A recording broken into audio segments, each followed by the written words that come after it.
Okyalaba okwanjula n'embaga.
Tulaba ku Delta TV tukole banange nalabye embaga ennungi naye embaga y'abaagala nabano ate yeesuse. First of all reception bagikoledde waka olwono ne bajja nga bo batambulidde mu Range Rover omugole agenza okuvaayo ng'alabika bulungi ali so perfect n'omwami n'amutulira naganga nalonda yo reception we bali kati kwokomya amaaso nsanyuse okubalaba.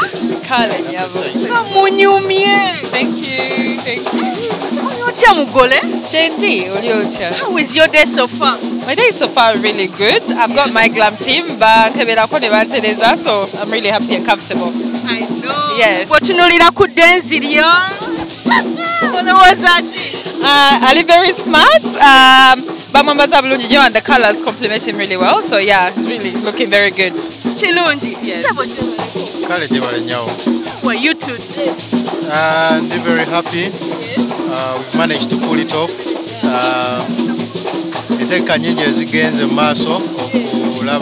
This happens. And I'm so happy that it's very special. You know, my family, they have traveled from all over the world to come to be here. Neighbors are... Your wedding is an international wedding. Yeah, it's international. What do you have to say today? She's very beautiful. Thank you, Kathy, for making...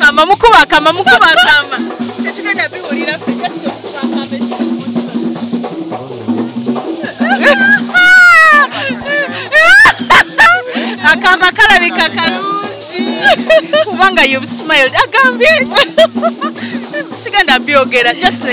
perfect. You're perfect. Indeed you are. Thank you. Kayimba chiko yagala omuweereza mukyala akakuli ku mutima. Akayimba ndowooza ku kono mukyala omuyimbi baba mwita Nava. Bakayita Omuloge. Ninya sirinya. Omusajja takyategeera. Okikoze otyo okubeera ng'owangula omwami mukwano. Simanyi, be consistent. Maybe that's something I can agree with. Be consistent with what I say and I persist. So, yeah, I don't know ye chalo. Oyagala muweereza kayimba ki? Njagala muweereza gukuba Irene Tane. Akagamba. Gukuba bidongo omutima. Gukubanga bidongo omutima gukubanga bidongo. Wotali gukubanga bidongo. Nze muyimbi leero. Ani asinga okwagala munne? Wetunulira so kwagamba yenga yasinga 1 2 3. Ani asinga okwagala munne? Kweyagala. Kale bambi kakati kambaleke mwina be mwagala okwebaza. Thank you. Yes, I think I'm thanking Rodney's family so much. They're very hands-on and they're very serious people. So when we made our decision, they just from that point they've never put their hands down and they've worked so hard. I'm thinking my family as well. Everyone comes together. They're very social, and when they know that someone needs their support, they all come through. So I'm very happy for both families, and I'm lucky to belong to now two families that are really nice. Yes. For you, Rodney, you are Musimu. We want to know that cassette name as we find Musimu ye doctor. Dr. Rodney. Njagala kwebaza bazadde bange, my sisters, my family and Catherine's family, everyone for making this happen. Ane kati baleke abagole tova ku Delta TV tukole. I wish you the best. Enjoy your wedding. You look so perfect. Actually, you look so perfect tonight. Kachangelo kinyumira mukolo abagole basizeyo ne bagamba ntino kabaja ku bifananyi bekubiseyo bifananyi mu kifo ky'ebifananyi bya garden bo babikoledde ku reception. Actually ye trend empya eriwo ate ne trend empya eriwo ye yokubeera ntino abantu bakola guest list obo kitegeera kakati tekyali byakufulukinga mmere obo kitegeera nogamba waliwo embaga twabikola ngedda waliwo embaga tugende twambalenga bebayise ku mukolo tugende tuli emmere kakati amanyo galaba asokera ddala esaalongo kiwanuka anko kamya anti Margaret okitegedde nga waliwo mama Immaculate nagadya Sylvia kiwanuka David ngeze ndabeko erinnya lyo gwe nagundi gwe nchoze kufulukinga mmere ojja kuswalira bwerere guest list weri wano kintu kirungi nnyo development nungi atenti ekuyambako omanya ne wa wogenda okutuula doza bwotunira no table je kugenda kutuulako bano balina engeri gye baba groupingamu ne mukola bulungi nnyo olugambo nga mwemanyi zigenda kutuula ne Lydia bintu bizibu tugeyo okitegedde tuli ku table 11 akati ono aliwa namba 9 Nasali Lydia inze nga tebantaddeko bannange nze siriiko olaye bagenda okungoba ku mukolo banandaba nga ntambula nesolosa naye kale kasita juice wali nja kunywako tukyagenda maaso ku Delta TV tukole program okwanjula n'embaga nkwagala nnyo nze Sharita mazima wanvu mame eyakolamu iwo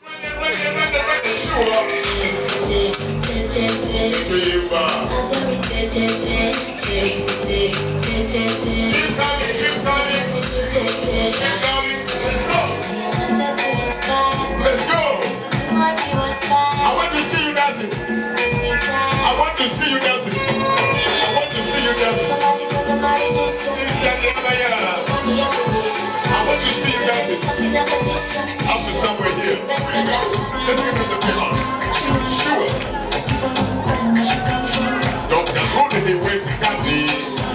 Sure.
Bye.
tukusinza tukugulumiza tukutendereza tukwebaza olunaku lwaliro tukwebaza olw'abagole baffe Rodney ne Nakawunde tukwebaza olw'abagenyi baffe tukwebaza olw'abazadde baffe kitaffe nga tugenda okubeera ennaku lwaliro tusaba ekisa kyo n'amaanyi ko bibeere ffe tusabira ebyokulya n'ebyokunywa obiwa omukisa nga tudde eka Mukama tusaba otuwa omukisa otutuusa mirembe tuwasabira obufumbo obulungi bazaale abaana era bawangale mu nsi bino tubisabye mu linnya lya Yesu Kristo omwana wa Katonda omulamu. And I also want you to remember nti abawala bangi abanoonya wasajja tebannabafuna gwofunye. And don't take that for granted. It's a blessing from the Lord. Akitegedde akubye mukanisa ekitiibwa. Waliwo enjawulo nnene nnyo wakati w'embaga n'obufumbo. Embaga gwe mukolo nga obufumbo lugendo. Wedding and marriage are totally different. If I'm talking about wedding, it's a function like this one. But marriage is a journey that you need to take together.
Okyalaba okwanjula n'embaga.